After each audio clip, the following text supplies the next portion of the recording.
welcome back to The Explainer. Okay, today we are going to absolutely shatter a massive misconception.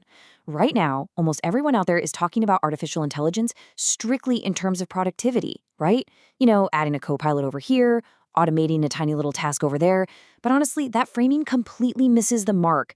Today, we're going to dive into how you have to stop treating AI as just a handy productivity tool and actually start rebuilding your entire company natively around it.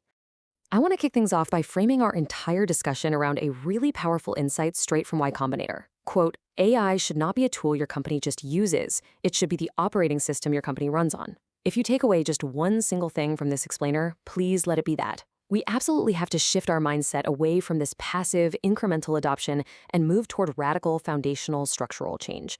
Every workflow, every decision, and every single process needs to flow right through an intelligent layer that is constantly learning. So here's our playbook for navigating this paradigm shift. We're covering 6 key areas: the AI operating system, building closed AI loops, the software factory model, zero middleware, token maxing, and finally, the startup advantage. Let's jump right in. Section 1. The AI operating system, from productivity to capability. Viewing AI as just this minor productivity boost, like a slightly smarter spell check, totally misses the point. We're witnessing the emergence of entirely new capabilities.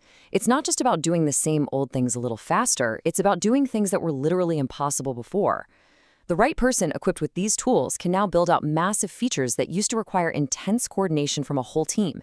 And because of this massive leap in capability, the old corporate structures simply don't fit anymore. Every single decision has to flow through a central intelligence layer now.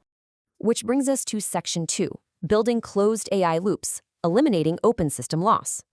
This is where things get really fascinating. We are basically taking industrial control systems logic and slapping it right onto everyday startup operations. To really grasp this, we need to understand what a closed loop actually is. Simply put, it's a self-regulating system that continuously monitors its output and then adjusts its own process to better hit the goal. It captures information, feeds it back into an intelligent system, and improves. And here's the kicker. Self-improving AI agents rely entirely on these closed loops to stay correct and stable over time. Think about the absolute headache of traditional management overhead for a second. In the old world, companies ran on these leaky open loops. You made a decision, executed it, and the resulting information was incredibly fragmented, lossy, and required tons of manual interpretation. You were flying blind most of the time without systematically measuring and adjusting. But in the new world, closed loops take over completely. They're self-regulating and constantly self-improving. Status updates, decisions, outcomes, they're all continuously captured by the AI layer, which means your operating system always has a perfectly up-to-date view of reality. But how do we actually build this? Well, you've got to make your whole company queryable. Your organization must become entirely legible to AI. Here are some really concrete steps to make that happen. First, record every single meeting with an AI note taker. No exceptions.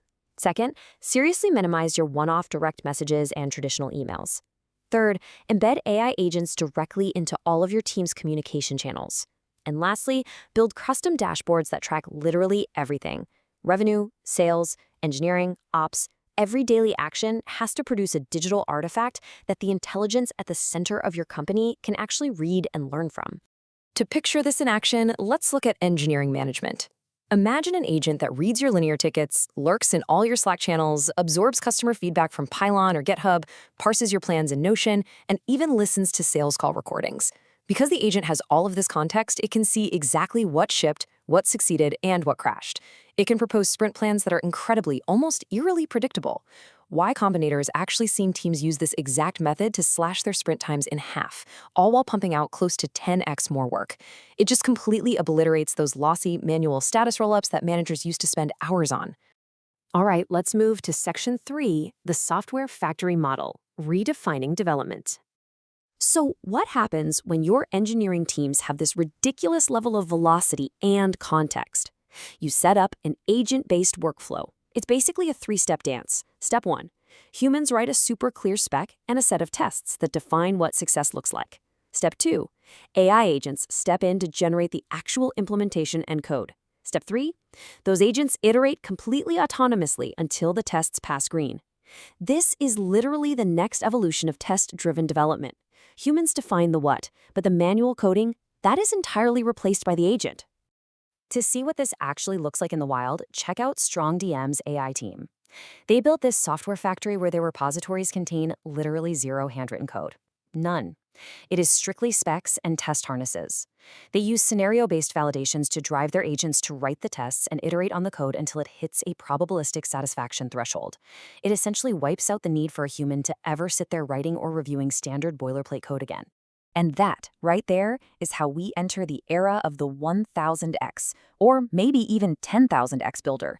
By surrounding just one single engineer with a dedicated closed-loop system of agents, you unlock this massive, unprecedented leverage. You're enabling them to build things that would have been completely out of reach just 2 or 3 years ago. Next up, Section 4, the Zero Middleware Org Chart.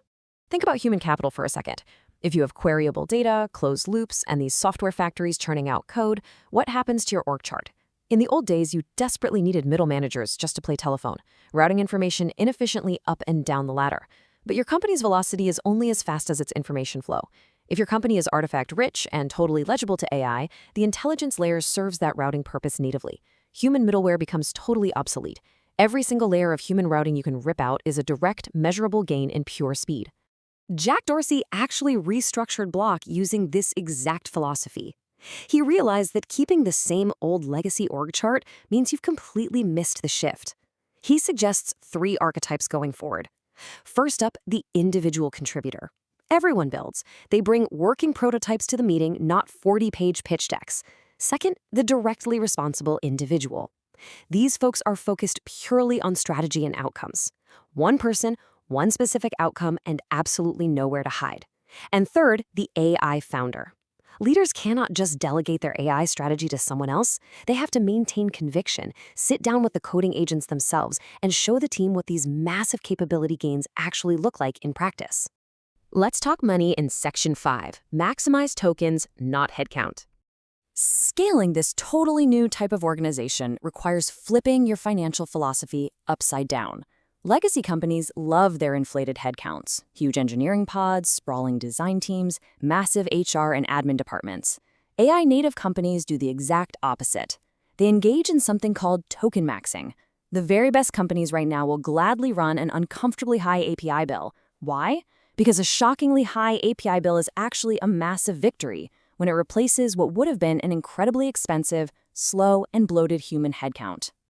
Just think about the sheer leverage here. One person, totally armed to the teeth with AI tools, is now basically the operational equivalent of a massive engineering team at a pre-AI company. Efficiency in the modern era is literally measured by how well you maximize your token usage to support lean, hyper-capable teams, rather than just endlessly hiring more personnel to solve your routing problems. Finally, Section 6, the Startup Incumbent Advantage. This entire dynamic hands early-stage startups the biggest structural advantage we have seen in decades. Seriously, the big legacy tech giants, they are practically paralyzed right now.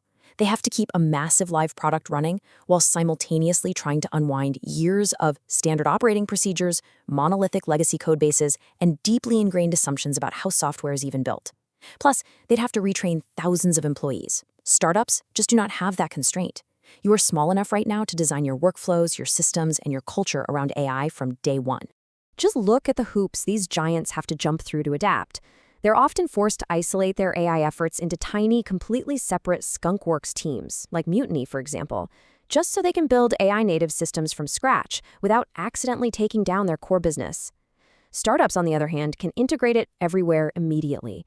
Because you don't risk breaking some massive legacy core, you can operate 1,000 times faster than the incumbents. That is a game-changing edge you absolutely have to take advantage of. Wow, we have covered a ton of ground today, from making your entire company queryable to launching agent-based software factories, all the way to the absolute necessity of token maxing. So I want to leave you with one final provocative question to think about. Are you building closed loops today, or are you just sitting back and letting your competitors build them first? It's time to stop delegating your AI strategy. Start breaking your own priors about what's actually possible and rebuild your company's core natively. Thank you so much for joining me for this explainer, and I'll see you next time.